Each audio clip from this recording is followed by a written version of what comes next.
Mother sentient beings, limitless as the sky, especially those enemies who hate me, obstructors who harm me, and those who create obstacles on my path to liberation and all-knowingness. May they experience happiness and be separated from suffering.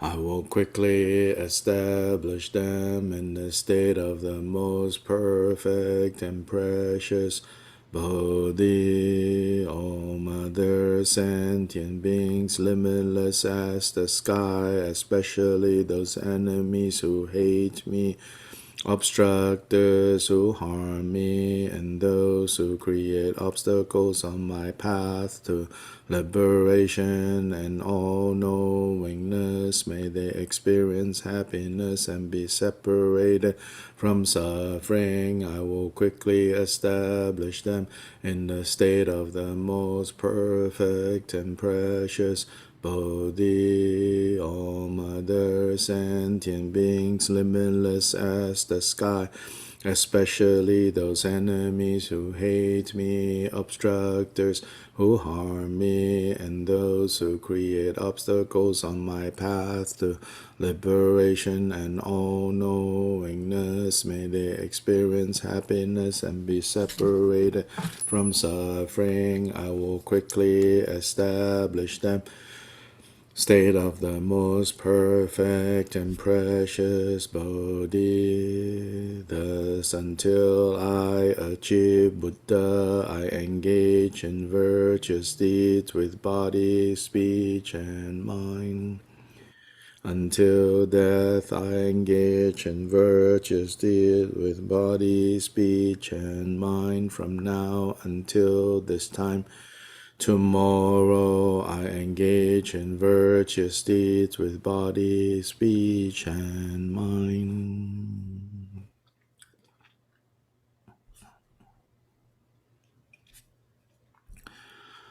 Oh, Mother sentient beings, limitless as the sky, take refuge in you, precious Guru Buddha. We supplicate you, Dharma Lord Buddha, protector of wandering beings. We take refuge in you, Guru, clear like Dharmakaya. We supplicate you, Dharma Lord Buddha, protector of wandering beings. We take refuge in you, Guru, perfect Sambhogakaya. We supplicate you, Dharma Lord Buddha, protector of wandering beings. We take refuge in you, Guru, compassionate Nirmanakaya. We supplicate you, Dharma Lord Buddha, protector of wandering beings. We take refuge in you, Guru, the actuality of the four kayas. We supplicate you, Dharma Lord Buddha, protector of wandering beings. All Mother sentient beings, limitless as the sky, take refuge in you, precious Guru Buddha. We supplicate you, Dharma Lord Buddha, protector of wandering beings. We take refuge in you, Guru, clear like Dharmakaya. We supplicate you, Dharma Lord Buddha, protector of wandering beings. We take refuge in you, Guru, perfect Sambhogakaya. We supplicate you, Dharma Lord Buddha, protector of wandering beings. We take refuge in you, Guru, compassionate Nirmanakaya. We supplicate you, Dharma Lord Buddha, protector of wandering beings. We take refuge in you, Guru, the actuality of the fourth kaya. We supplicate you, Dharma Lord Buddha, protector of wandering beings. O Mother sentient beings, limitless as the sky, take refuge in you, precious Guru Buddha. We supplicate you, Dharma Lord Buddha, protector of wandering beings. We take refuge in you, Guru, clear like Dharmakaya.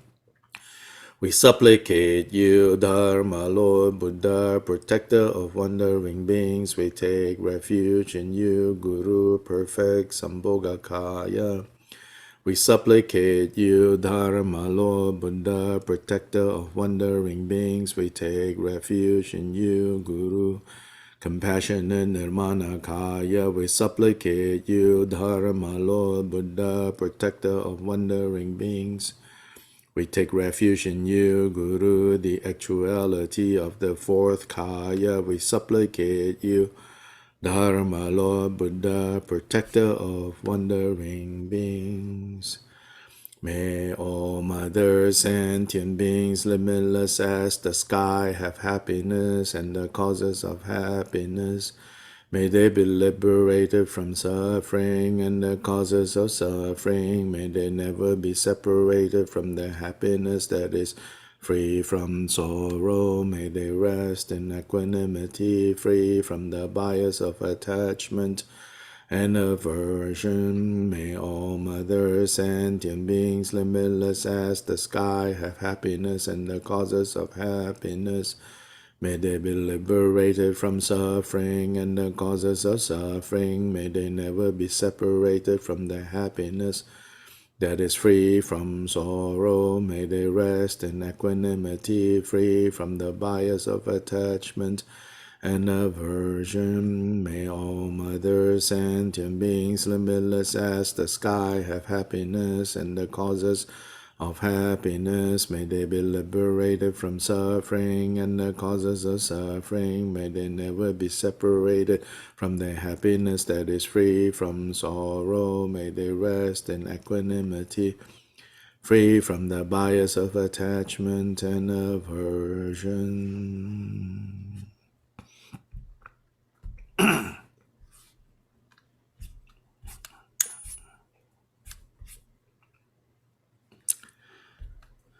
Please now turn to page 20.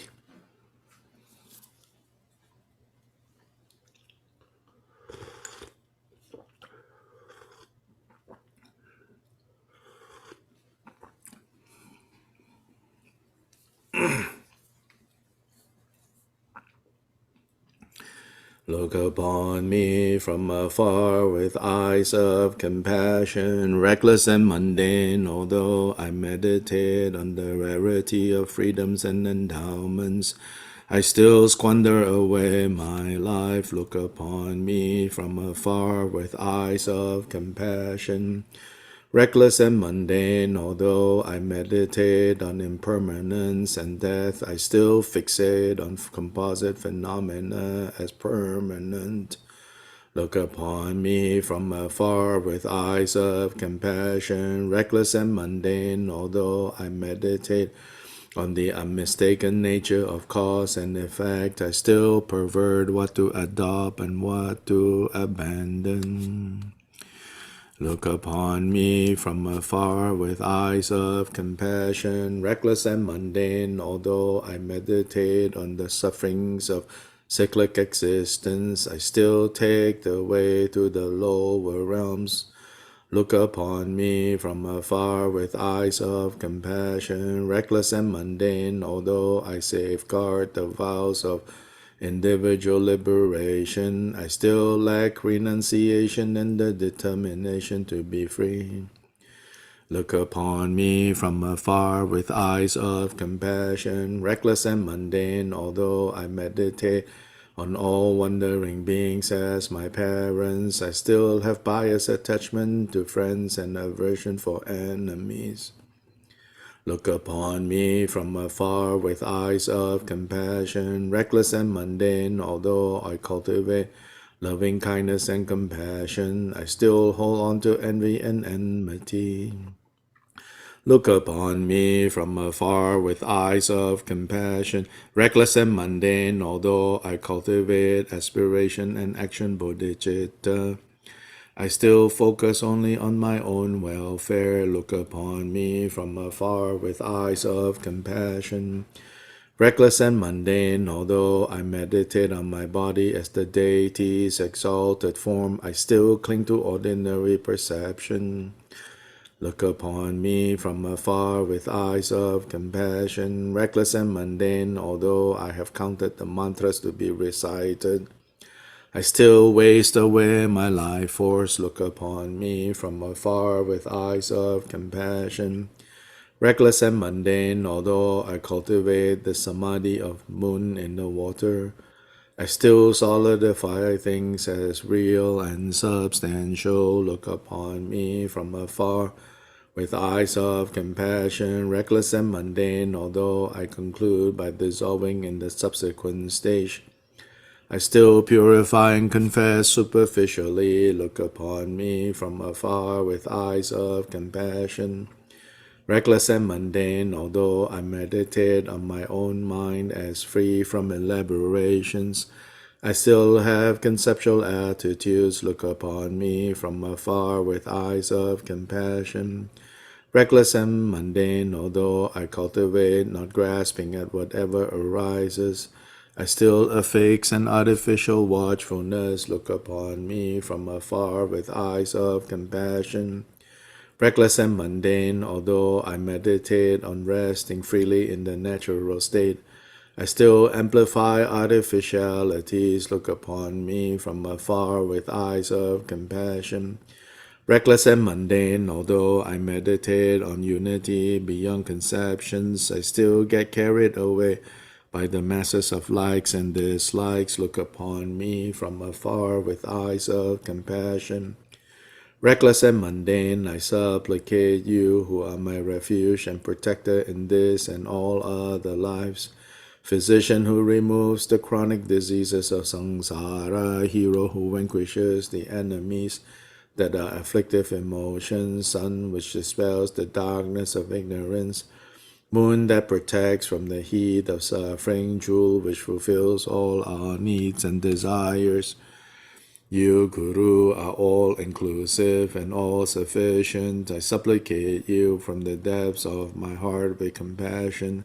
Swiftly heed me, effortlessly bestow your blessings.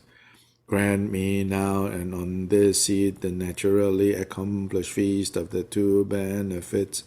I am endowed with both merit and devotion. Do not leave my hopes unfulfilled. Don't cast away my devotion in vain. Don't let my supplications vanish unanswered. Don't be indifferent with your compassion, refuge and protector in this life, in the intermediate state and beyond, whatever occurs, joy or sorrow, good or bad. Only you are my hope. Look upon me with eyes of compassion. You alone are my hope.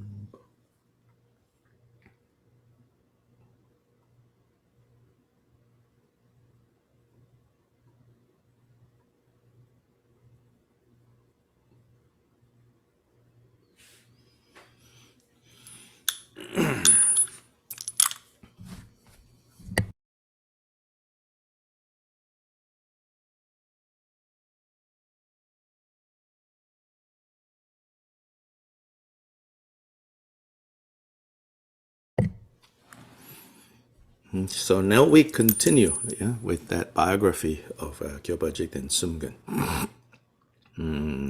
Last time we met, we have reached the point where Pakmodrupa formally imparts to Jikten Sumgon a particular way of cultivating mahamudra. We can see from Gampopa, for example, Gampopa's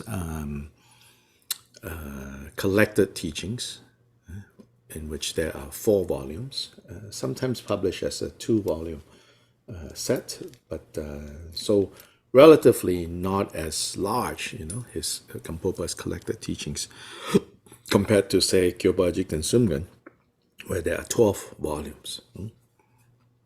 So in those 4 volumes from Gampopa, you could see that he used different ways to train his students in the practice of mahamudra. There is a system that, and all these different systems can be found or can be traced back to the teachings of the mahasiddhas in India. And then, of course, ultimately trace back to the Buddha. But the particular style, the particular expressions and vocabulary, you can trace back to the period of the great siddhas of India. And those who live like 9th century, 10th century, around that time in India. So from there is one tradition of mahamudra, which literally you can translate it as non-engagement. Non-engagement. And what it's referring to is non-engagement with the stuff that is constantly going on. All the mental, emotional processes, non-engagement. This expression is you could say provocative, because the word engagement, otherwise in the Abhidharma, for example, in other Buddhist contexts, the word for what we translate as engagement was used in a positive way. It was referring to how if you are on the path, you need to develop the power of engaging the Dharma topics. So it's referring to a disciplined aspect of the mind, whereby it has the ability, right? This mind has the ability to engage skillfully, without distraction, and clearly the Dharma topics that are to be habituated. Then these mahasiddhas come along and use this provocative expression of, we practice non-engagement. Yeah, so just kind of imagine everybody else is saying, oh, you have to cultivate engagement, you have to cultivate engagement, you have to cultivate engagement. But then in the Mahasiddha tradition, they provocatively use mental non-engagement. Mental non-engagement. And so, of course, when that expression is used, initially, it got a lot of pushback. It got a lot of pushback from mainstream Buddhists, and say, how can you say that you practice this, mental non-engagement when engagement, is a good thing. But here, of course, when it says non-engagement, what is it talking about? It's talking about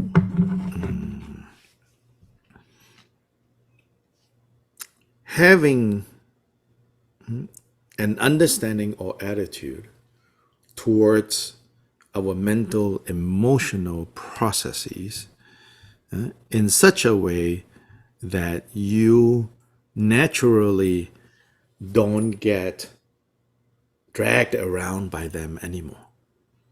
Meaning you understand the illusory nature of thoughts, of emotions,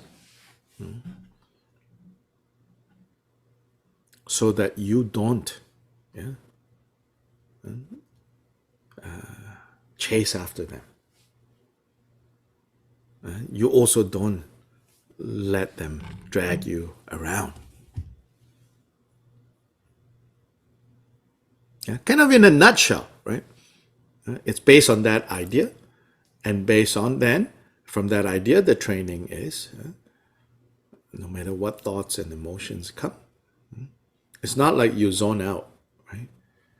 You have to be present, but you have to be present in such a way that you don't get caught.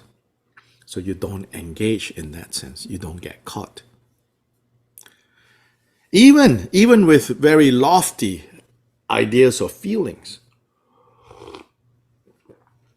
I'm so inspired. Oh, I want to liberate all beings everywhere without exception. And I don't mean like when you are cultivating bodhicitta. I mean like when you're practicing mahamudra, like the natural state mahamudra. Even if very lofty feelings and emotions come up, you maintain this mental non-engagement. Again, in this particular method of mental non-engagement, tremendous emphasis is given to clearly distinguish between a Tao state of mind that is incapable of distinguishing anything and saying, that's not it. Don't think that that is called practicing mental non-engagement, where basically you, the equivalent of like taking downers to numb your mind, because your monkey mind is so active. Your monkey mind is giving you so much exhaustion. Then out of desperation, you fall into a state of stupor, downness. And that is not mental non-engagement. And that is maybe mental exhaustion. This mental non-engagement approach, you have to cultivate clear awareness, clear presence of mind, and then be in the state of non-mental engagement. Another way to train in Mahamudra, also coming from India, which Gampopa also inherited, is the way that is often translated as co-emergent. Co-emergent. Here, in the approach of co-emergent, the emphasis is to how to work with thoughts, how to work with emotions.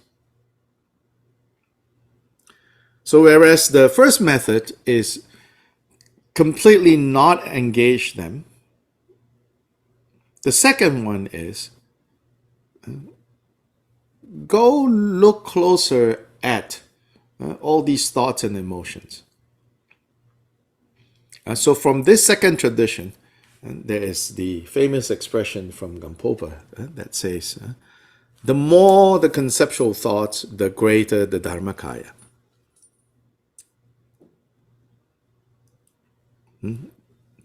And there he's not encouraging us to proliferate our thoughts and emotions, And there all he's saying is, because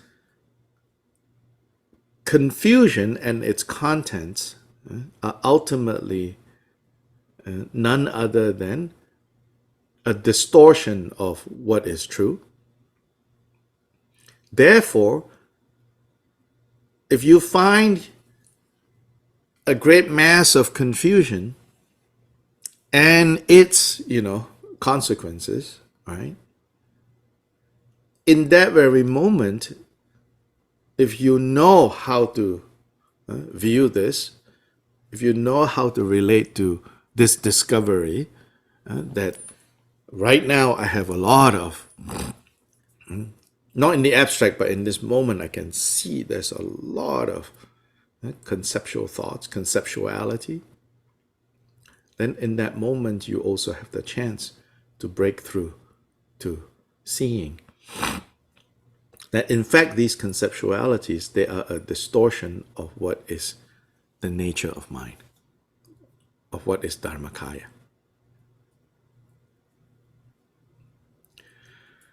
So from India, at least, there are these two kind of ways of training in Mahamudra that came to Tibet. And then in Tibet, further nuances were developed by the teachers in accordance with what they feel the students need.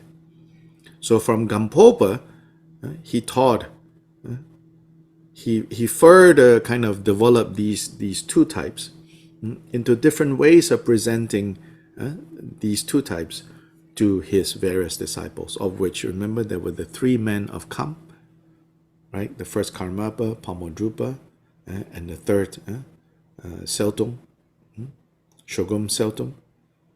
So Karmapa, Dusum Khenpa, Pakmodrupa, and Shogum Seltung. These three. Now, of course, beyond these three, other disciples too. So he taught them. Then, particularly Pakmodrupa, he therefore also further developed different ways. And then, in particular, he gave Jikten Sumgon the way of practicing Mahamudra, which we now call the fivefold Mahamudra. And there you can find that it's already something that Gampopa taught as a kind of cohesive approach to practicing Mahamudra. Mahamudra with these five aspects. So Gampopa taught to Pakmodrupa, then Pakmodrupa in particular gave to Jikten Sumgon. Also in the teachings, in the collected teachings of Pakmodrupa's other disciples, you also find these other disciples commenting on or teaching fivefold Mahamudra. Just like in Kyobpa Rinpoche's collected teachings, you also have, although what predominates are instructions using this fivefold Mahamudra approach, this fivefold Mahamudra organizational scheme, you also find Kyobpa Rinpoche teaching in various occasions Mahamudra of the co-emergent type, or Mahamudra of the mental non-engagement type, and then various other types. But predominantly, Kyobpa Rinpoche seemed to have preferred to use the fivefold method. In part, I think, because this was the main way he himself trained in the fivefold method. And so here, we briefly looked at the song, right? The fivefold Mahamudra song. So this fivefold Mahamudra song, for each of the five verses here, there is a predominant kind of metaphor. So the first one is the horse, the steed of love and compassion. The second one is like the king and his retinue, and the third is like, and the king is talking about the king of the mind that manifests as yidam, and the steed, right, the horse that wins the race, is the horse of bodhicitta. Then the king and his retinue of the mind, the yidam and his retinue. Then the guru as snow mountain, then our devotion as the sun that melts the life-giving waters of the snow mountain. Then the sky as the nature of the mind, and the sun and moon as the natural luminosity of the sky, and then clouds as confusion and mental defilements. Then the fifth one, the wish-fulfilling jewel that needs to be polished. So this wish-fulfilling jewel that needs to be polished, so a little bit to say about that, a little bit more, is that, so this wish-fulfilling jewel is part of Indian mythology. And it's almost like the equivalent of like maybe this mythology that we heard, growing up as the magic lamp, if you polish it, then a genie will come out, and they'll say, I'll fulfill 3 wishes, So the wish fulfilling gem is something like that, but it's not tricky. It doesn't have a genie trying to trick you. But it involves polishing. So part of the mythology of the wish fulfilling gem is that these wish fulfilling gems, in their raw condition, they appear like any plain stock rock, that you see in nature.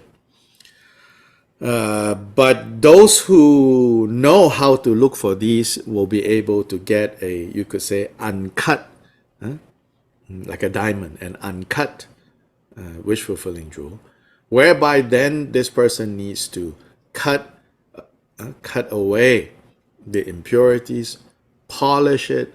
Not only that, after cutting away that which is hiding the real wish fulfilling jewel, cutting away all of that, burning away all the impurities, polishing it, like a diamond needs to be polished so that it can be as sparkly and impressive as possible. Then after that, you have to hoist it, they say, meaning you have to raise it to put on top of this victory banner. So it has to be hoisted up high. A big pole with this banner of a particular design, and then on top of it you mount the wish fulfilling jewel, and then you have to make offerings, you have to make prostrations to it. Then only after that, when you make your wishes, all your wishes will be fulfilled. And so when it says here, if you don't polish it, they're talking about this whole process. In other words, if you don't develop, you don't cherish, you don't polish, you don't raise it up high, even though it is a wish fulfilling gem, it cannot function as one.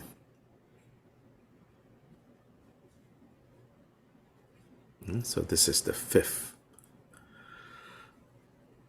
So continuing, it says, once Jikten Sumgon went to visit the Lord of Beings, Pakmodrupa, and found him in the company of Khenpo Shang, Geshe Den, and many other great teachers. So these are disciples of Pakmodrupa. The Lord of Beings said, all of you, please go. I want to give a special teaching to him.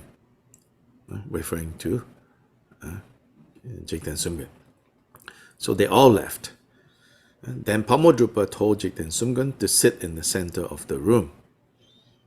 He then approached Jikten Sumgon and placed his walking stick on, like the end of the walking stick. He put it up and he kind of poked, put it on Jikten Sumgon's heart, and loudly spoke the 3 syllables, Om Ah Hung, and touch his heart.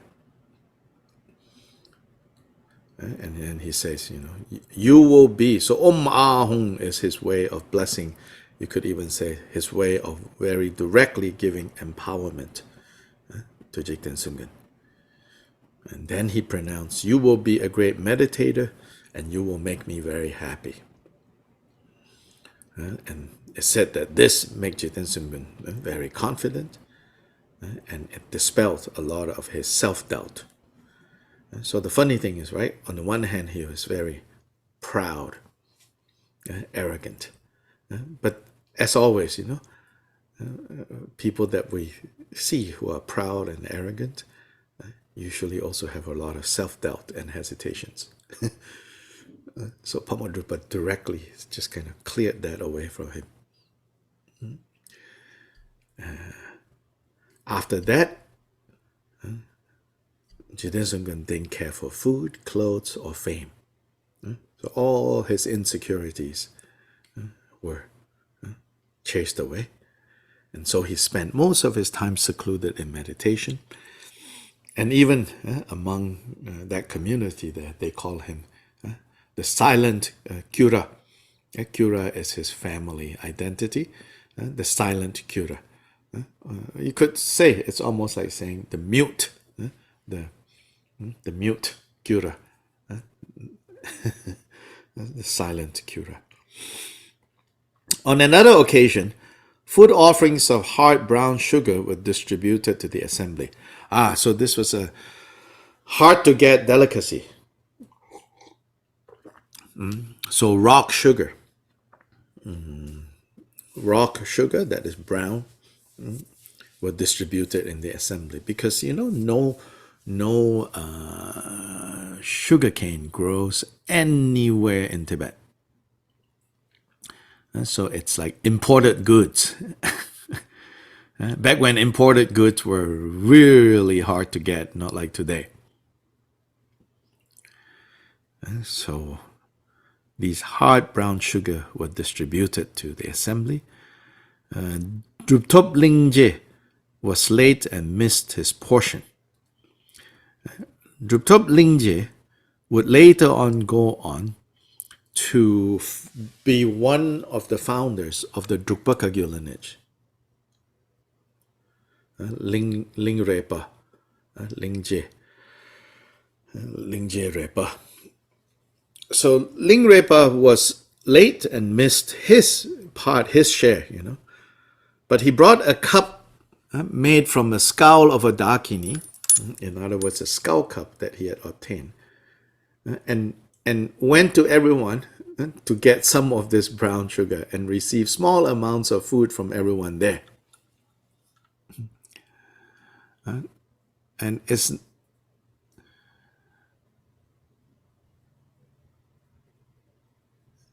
not just food, more to the point that brown sugar, because it's all been distributed and he didn't get any, so he went around, hey, can I have some? Give me a little. So he collected. Then he went up to Pakmodrupa and said, can I have some? It says that Pakmodrupa gave a big chunk put in that skull cup, that it overfilled, But Lingrepa, instead of taking that himself, he started to sing, and he sang, Principal heart son of the precious Dharma Lord, who brings together all his teachings, Dharma regent, who comes from magnificent blessings, who has the power of confidence and devotion, I prostrate to you. And then he continued to sing, praising some person. So everyone is kind of surprised, Who is he talking about? When he finally finished singing the praises, so these are later called the 20 verses of praise, he stopped in front of Jikten Sumgon. Remember, at that time, Jikten Sumgon is still a lay person, and in fact, it is said that always when there's an assembly, Jikten Sumgon will sit at the very end, kind of by the door. So then, Lingrepa offered this to Jikten Sumgon. So here it says, this song in 20 verses is called the 20 verses of praise. And so everyone, kind of again caught everyone's attention. And it was around this time, it said, that Jikten Sumgon again took the bodhisattva vow. Right? We saw that how when he first arrived, Pakmodrupa taught him aspiration, bodhicitta, gave him that transmission. And of course, in the past, under his father, his uncle, and other teachers, surely, he took the bodhisattva vow. But around this time, there is one senior disciple of Pakmodrupa called Tumpa Sherab Lama. Jikten Sumgon formally took bodhisattva vow with him. And it was then that Jigten Sumgon received the name Rinchen Pel. Rinchen Pel is the Tibetan for the Sanskrit Ratnashri. Rinchen is Ratna, Pel is Shri, like glorious, glorious jewel, glorious preciousness. Jigten Sumgon spent 32 months at the feet of the Lord of Beings, so a little less than 3 years, and received all of his teachings. When the Lord of Beings passed away, and so before that, elsewhere in the biography, we learn a few more details about his training, his time with Pakmodrupa, less than 3 years. After that, Pakmodrupa passed away.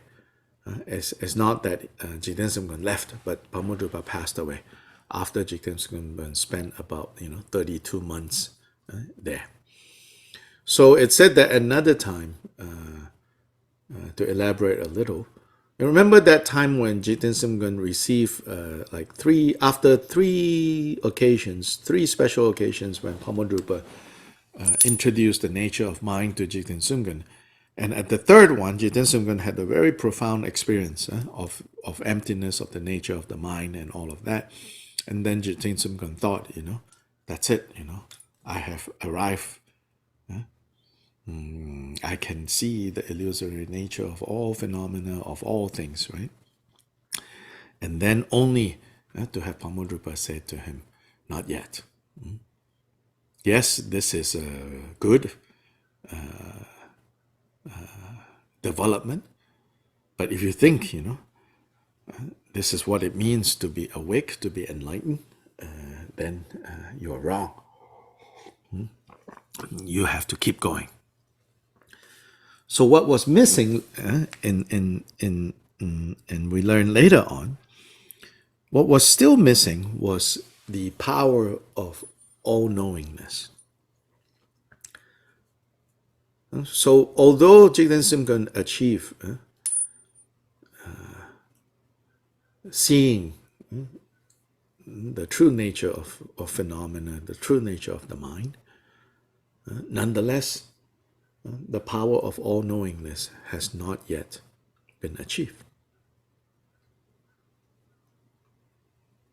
So in our aspiration bodhicitta prayer that we do, all mother sentient beings, limitless as the sky, especially those enemies who hate me, obstructors who harm me, and those who create obstacles on my path to liberation and all-knowingness. This refers to 2 levels of attainment.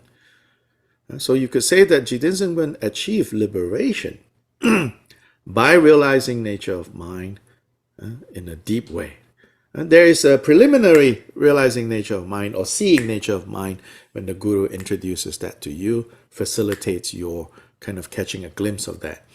And then there is a deep realization of nature of mind, which Jigten Sumgon achieved after the 3rd attempt by Pakmodrupa to guide him in that direction. But even that is just realizing personal liberation, not yet all-knowingness. In terms of the bhumis of bodhisattva bhumi, you could say that although the biographies don't say this explicitly, so I should say that. But if you try to understand, these events in his life, in his training with Pakmodrupa, then you could say that when he thought that he had achieved the final goal, he was probably at the equivalent of what we would say the 8th bhumi, where the selflessness of personal selflessness have been realized. But the selflessness of phenomena have not been realized yet. So you still have to proceed to the 9th bhumi, to the 10th bhumi, and then finally 11th bhumi is Buddhahood. That's when all-knowingness is achieved. So still very subtle stains remain.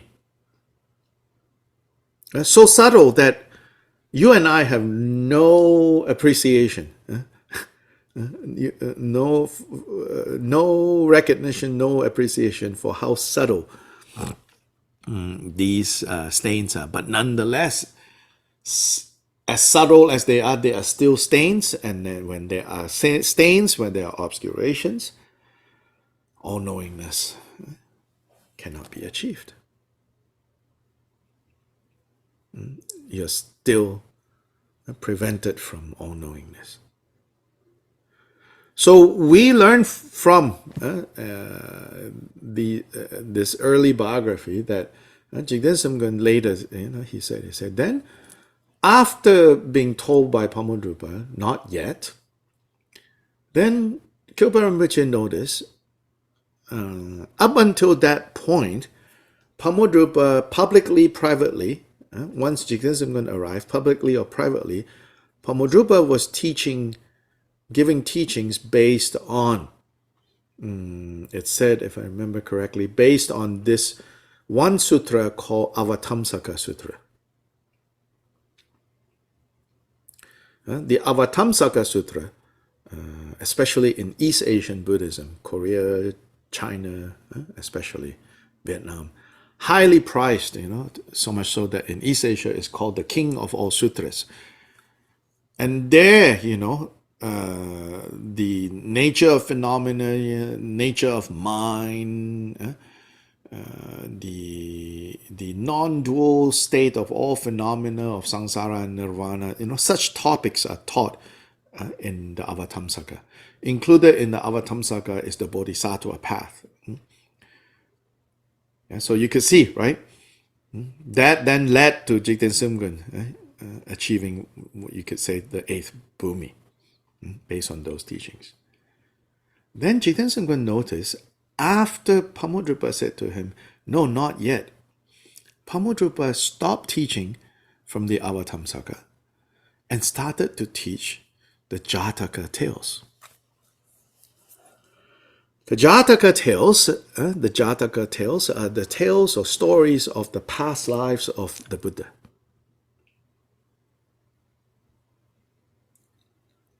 So today, if you look up Jataka Tales, almost always you are going to find children's books, especially in English, in the West, all the Buddhist publications, publishing houses would publish these Jataka Tales for kids. Because a lot of these stories, you have talking animals. They overlap also with the Western Aesop's tales, the monkey, for example, the rabbit and the turtle had a race one day, and then how the turtle won and the rabbit lost. Such stories, Pakmodrupa started to teach that. And, it sounds like, what? That's kind of ABCs. But the central theme, right, of these Jataka Tales is karmic causality, and how karmic causality is the underlying principle in the bodhisattva's evolution from an ordinary being to being a complete and perfect Buddha. Not theoretical, but specific practical scenarios of how the bodhisattva activities, the bodhisattva training, based on the unmistaken principle of karmic causality, actually plays out. This takes us to that famous Vajra statement of Gongchik, the very first Vajra statement. which in Tibetan is Chukun Shisam Babki Neluk Ten. Shisam Babki Neluk Ten. Neluk, the fundamental nature. Ten, Tibetan sentences, you work backwards. Shisam Babki Neluk Ten. Ten, to show, to teach. Teach what? Neluk, the fundamental nature. So teach the fundamental nature, meaning what do Buddhas teach? What do Buddhas show? What do Buddhas, when we say Buddhas, right? Buddhas, the principal quality of Buddhas is they are teachers, which is really interesting, right? The principal, the principal characteristic of Buddhas is they are teachers. So in the Buddhist tradition, when you call Buddha, which is as teacher, the Tibetan is Tunpa, Tun, Tun, the one who shows. Literally, the one who shows you the way. That is like the most praiseworthy term that you can use in the Buddhist universe, to call someone a Tumpa. This is an honorific word, Tun. There is an equivalent used for ordinary teachers. So you don't call, like, teachers like me, Tumpa. No, Tumpa, the Buddha, the one who teaches, the one who shows, the teacher. We have a theologian here. Is there something like that in Christian theology? Like saying like the distinctive quality of God, like more than any other of God's qualities? Maybe in the discussion of the Father, the Son, and the Holy Spirit, right? Each one has maybe one. Is there something like that? Yeah, I can't think of it. No, I can't. Maybe Savior, like at least for Jesus, more than anything else. For human Jesus, yeah, Savior, yeah. Yeah, more than like Messiah, Savior, more than anything else, right? I mean, you could say that he is this, he's that, he's compassionate, he's this, but there's no technical. No. Yeah. And depending on the period in history, at one point it's really important to call him God. Okay. When people are doubting that he is, so it's Oh, right. Yeah. So at least in I guess in modern, right? Maybe evangelical circles, right? Savior, right? Redeemer, right? Right, exactly. So that those are like the highest like praise you could give, right? He redeemed us with his blood, like evangelical circles, right? The Redeemer. But for us, to call Shakyamuni Tunpa, it's like the most. So here also, so related to this Tunpa is this Shisam Babki Neluk Ten. So to teach, to show. What to teach? Teaching the fundamental nature. And this fundamental nature has, you could say, two aspects. So this is the Shisambab. Shisambab. Shisambab, it's a very kind of mysterious, profound phrase. But one way to understand the fundamental nature of what? The fundamental nature of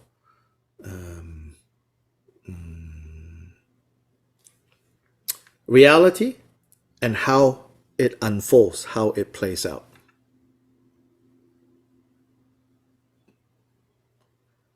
So there's this kind of emphasis on fundamental reality, right? A fundamental nature of reality and how reality plays out. How reality plays out is cause and effect. Reality is referring to emptiness. But it's not a nihilistic emptiness. It's not an emptiness of nothingness. precisely because of this emptiness, then cause and effect, without mistake, can play out. So the Buddhas not only teach emptiness, but in some ways you could say more importantly, Buddha taught cause and effect. Taught us that this is how natural phenomena plays out. It plays out in the following way. So you can all then relate it back to the life, to the training of Jikten Sumgon. So now he says, he noticed Pakmodrupa started to teach stories, not doctrine, not like, oh, there are 4 types of this, and then type number 1, can be divided into 8, No, Buddha told stories in the Jatakas. And then Pakmodrupa started to teach that. So Jikten Sumgon did not fully understand. It's only when he finally achieved full awakening, 7 or so years after the passing of Pakmodrupa.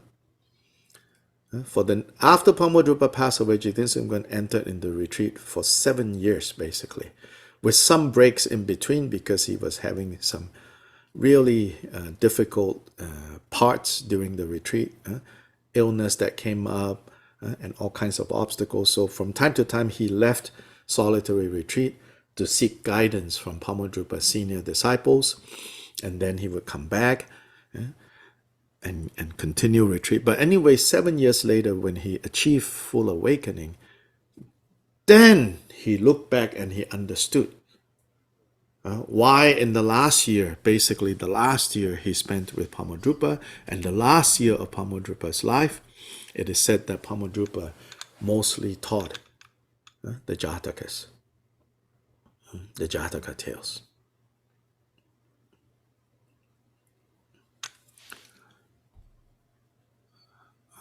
So here it says, coming back to the biography,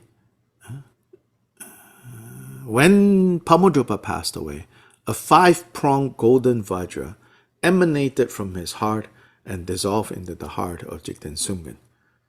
And this was seen by everyone present. And so that's kind of like a sign of Jikten Sumgon being the main successor to Pakmodrupa.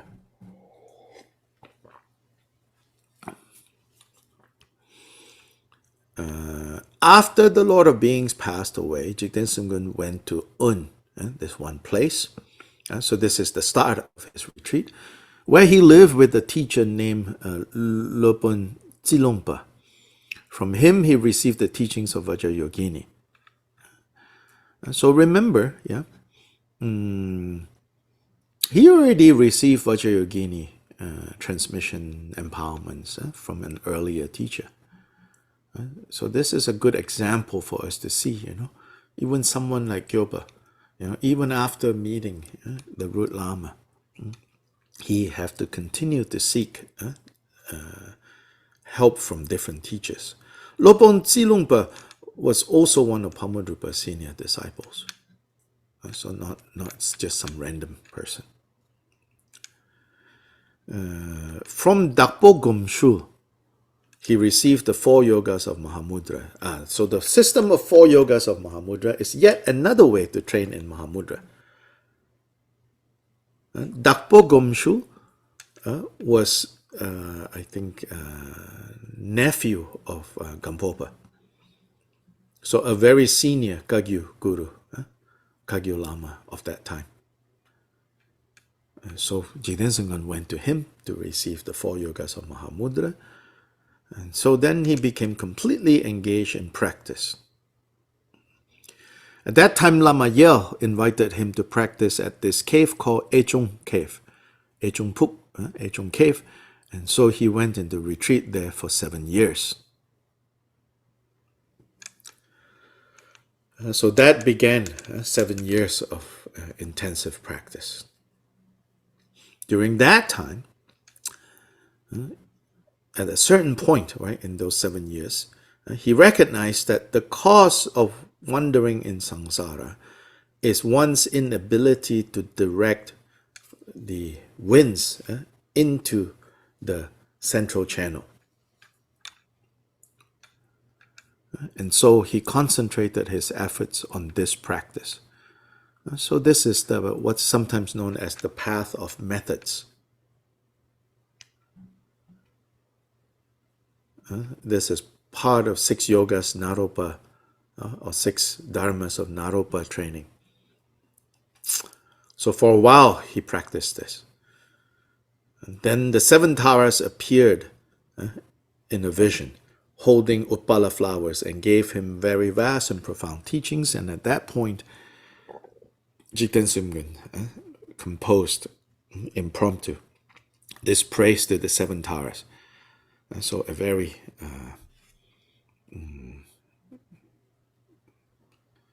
known these days, this prayer. So recently I also wrote some things about these verses, praise to the 7 Taras. I posted them on Facebook for each verse over a few months. Now all of that has been taken and put into one document, and I know a couple of people are cleaning it up and then maybe making it into a small PDF booklet, maybe useful to some of you. In that book, Opening the Treasure of the Profound, Khenchen Rinpoche has published a commentary on this particular prayer. Then there is a more kind of traditional academic commentary written maybe 1 century back, and the translation team in Germany has translated that into English. It's also published. Then different Drigong Lamas have also given oral teachings, commentary on this famous prayer. Anyway, continuing on, at Achong Cave, when he was near enlightenment, he contracted leprosy.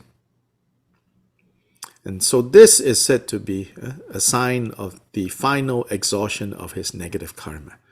But of course, when he contracted it at first, he didn't understand it to be that. In fact, he became very depressed by this illness. And this depression was mixed with embarrassment. And it's said that he even, on the one hand, he needed help from others. On the other hand, he felt too ashamed to be seen by others as having contracted leprosy. Contracting leprosy had a social stigma in ways that, us now, getting sickness, almost people see it as a stigma. It's strange, but so many of us feel like, oh, I got a terrible this or that disease. And we immediately think of it as some kind of, God or something saying that something has gone wrong. So we are ashamed. So even Jikten Sumgon, in fact, in other biographies, it says, what if my benefactors see this, they will think, oh my gosh, we wasted our resources supporting him. How can a good lama, how can a good practitioner contract such a horrible disease? But on the other hand, he needed help, he needed medical attention, but he felt that he could not go down out of his cave.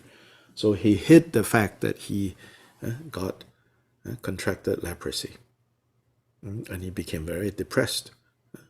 So this is also to show, physical illness, even with someone as realized as he was, as powerful as he was, he fell into a bout of depression.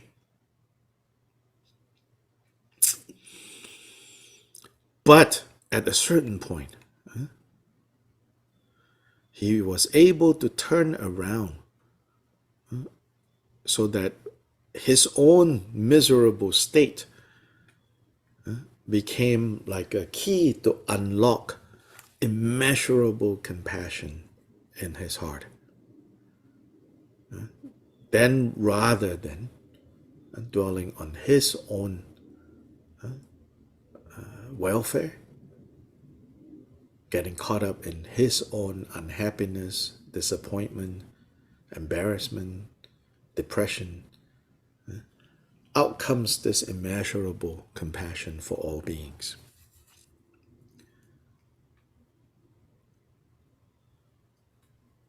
And it is said that this power of love and compassion completely purified the leprosy. Leprosy in Tibetan context, and they say that it happens, of course, ultimately it's your karma with any situation, good or bad, but there's contributing factors. And one of the contributing factors is, they say, nagas, these serpent, subterranean spirit beings, are the immediate cause of leprosy. And blood diseases and skin diseases are caused by unhappy nagas. So if you live around nagas and you don't know, and you do things to offend them, they can cause this. So it is said that the nagas that caused this were all pacified, and they all left. Jikten Sumgon actually saw the nagas and the naga retinues leaving.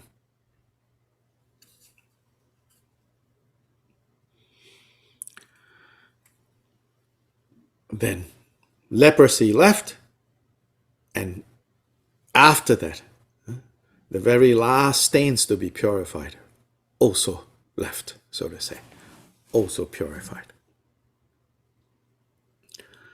So later in elsewhere, Jikten Sumgon would say,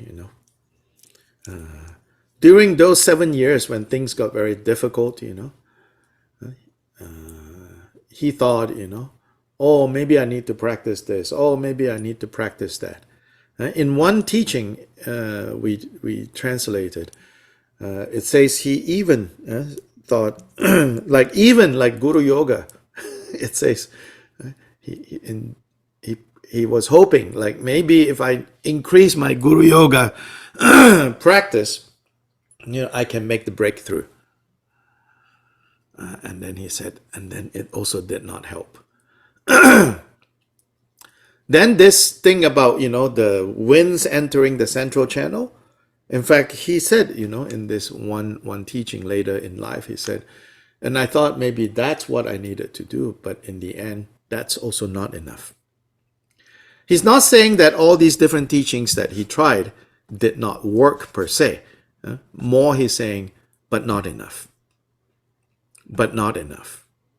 But not enough. And in the end, what was it? Genuine, immeasurable love and compassion.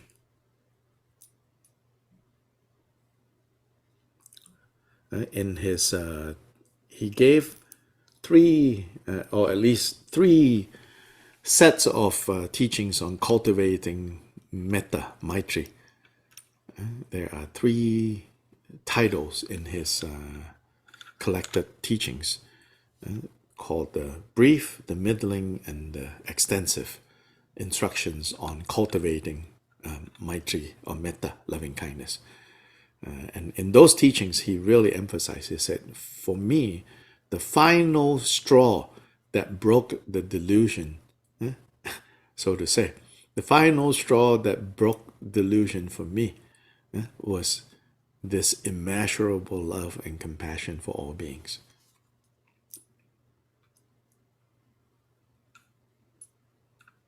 It said that it was in so much pain that he was very sure that he was going to die, and in that last moment he felt that he should make at least one prostration to his yidam, which is in the form of a thousand-armed Chenrezig statue that apparently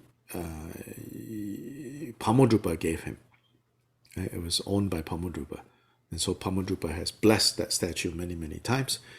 So Kyobpa Rinpoche has this statue with him in retreat. And so right when Kyobpa Rinpoche thought, okay, that's it, I'm going to die, I won't achieve my goal, but I should make one prostration at least. So he got up, and it was in that moment where he was making this prostration, one last prostration to Avalokiteshvara before he thought he was going to die, that immeasurable love and compassion arose for all beings. In that moment, he thought, even if I die, may the blessing of this last prostration that I make free beings from suffering. And then it said that he collapsed while making that prostration. Then, in that moment, he saw all the Naga beings leave him.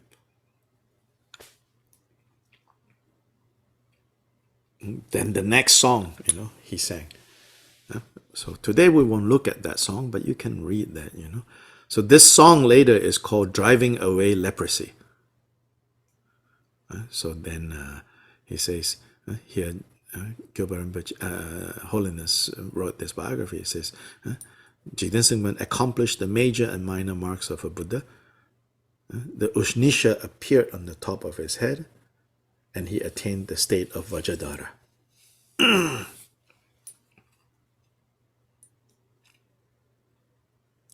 Jikten Sumgon often said, I practiced meditation for 7 years, but for 5 years, I didn't know how to practice.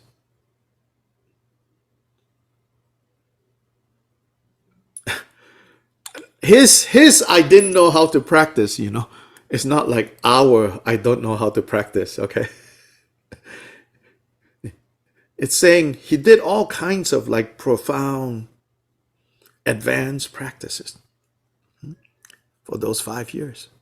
But still, he said, I didn't know how to practice. And for 2 years, I practiced with full understanding.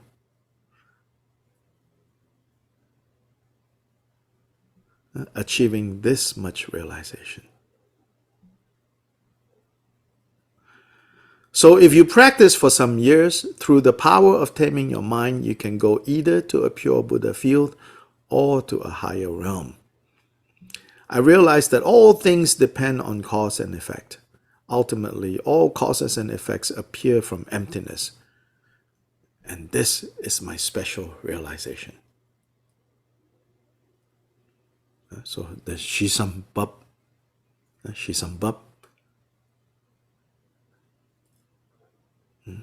emptiness, and how this principle of emptiness plays out in the form of karmic causality.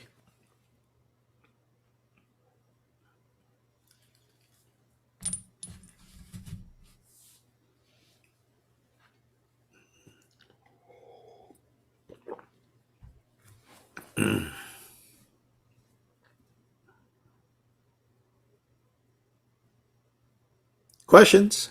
Comments?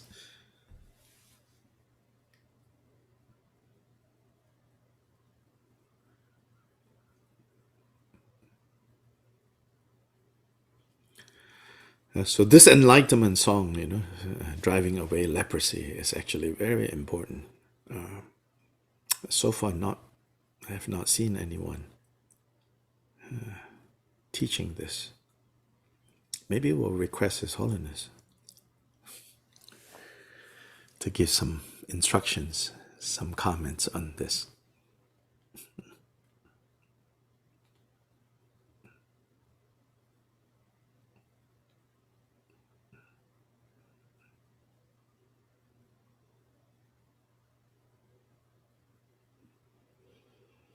So no, so okay, everyone's good.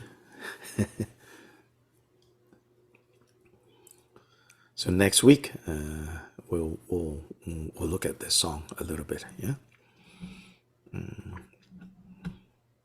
We have also translated this song, and the translation that we have is a little different. Kyobpa Rinpoche's words are not so easy to understand today. In part, he did not use standard academic terms. Academic terms, philosophical terms, and in that way, philosophical writings and topics is easier to translate because they have remained.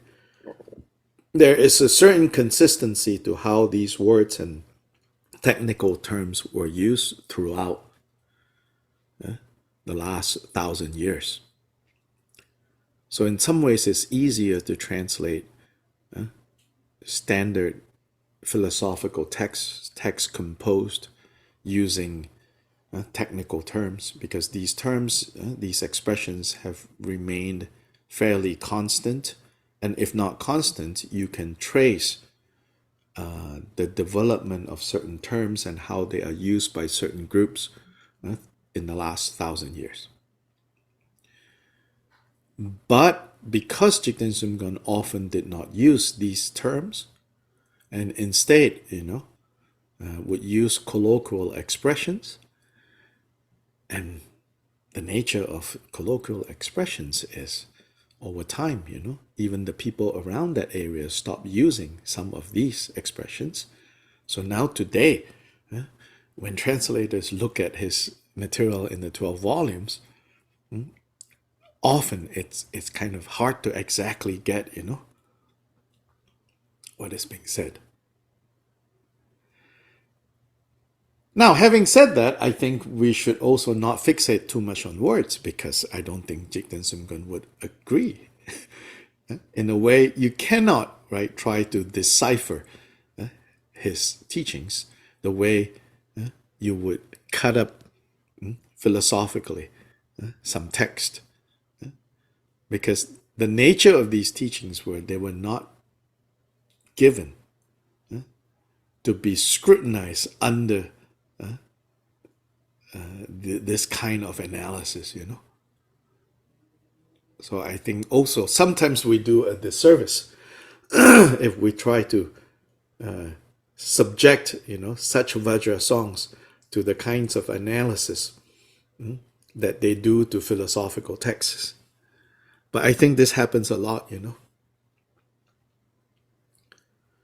because later Kyobpas became more and more trained in philosophical debate.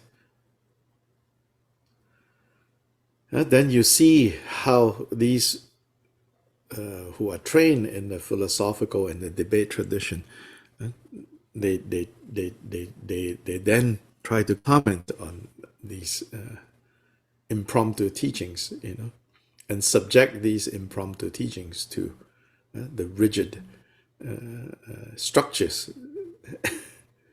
There's a time and place for all of this, when you're studying philosophical texts, having a structure, having understanding, the internal organization and the rubrics of the text is helpful. But then it's like saying, the rules and the rules of playing golf, you try to apply to tennis, then it makes completely no sense.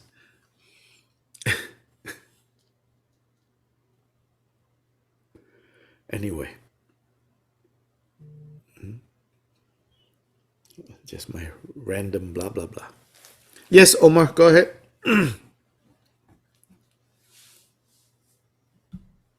I have a question about regarding to the Bible mahamudra. You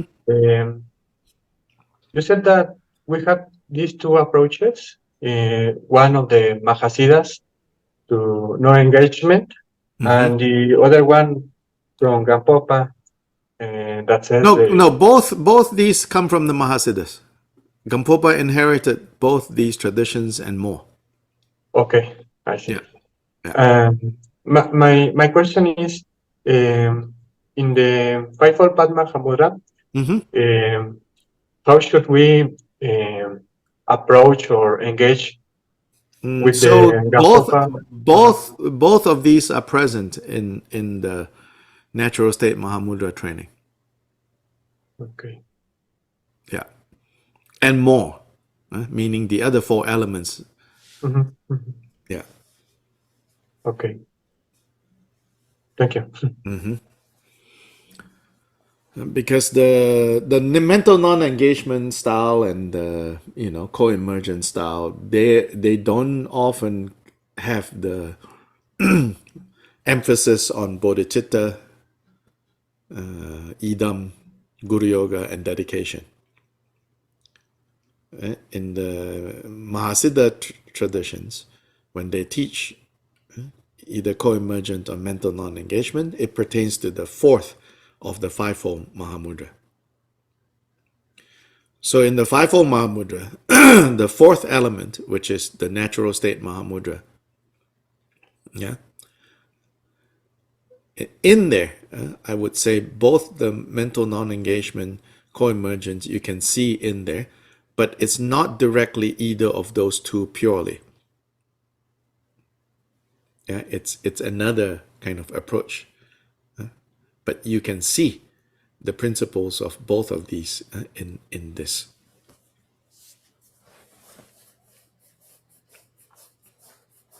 It's different ways, of kind of packaging the core elements.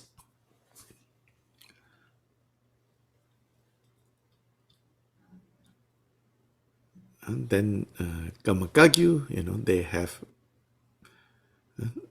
the way that the first Karmapa emphasized. Drupakagyu, have their own. Talongkagyu have their own. Then especially Drupa, Taklong, Drigong, they all come from Pakmodrupa, So even that, Pakmodrupa taught different disciples, different ways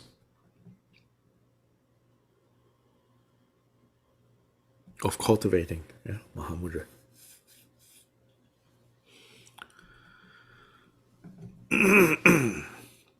Okay, so next week we will. I intend to continue to do these morning sessions, but I'm not sure how it will be successful for every day. So I'll let you all know, because it's getting closer to. I leave on the 16th, and so things get more and more busy. But let's see. Chanchu semcho rinpoche ma ge pa nam ge gyurje ge pa nyam pa me ba ya go ne gong du pe wor shu.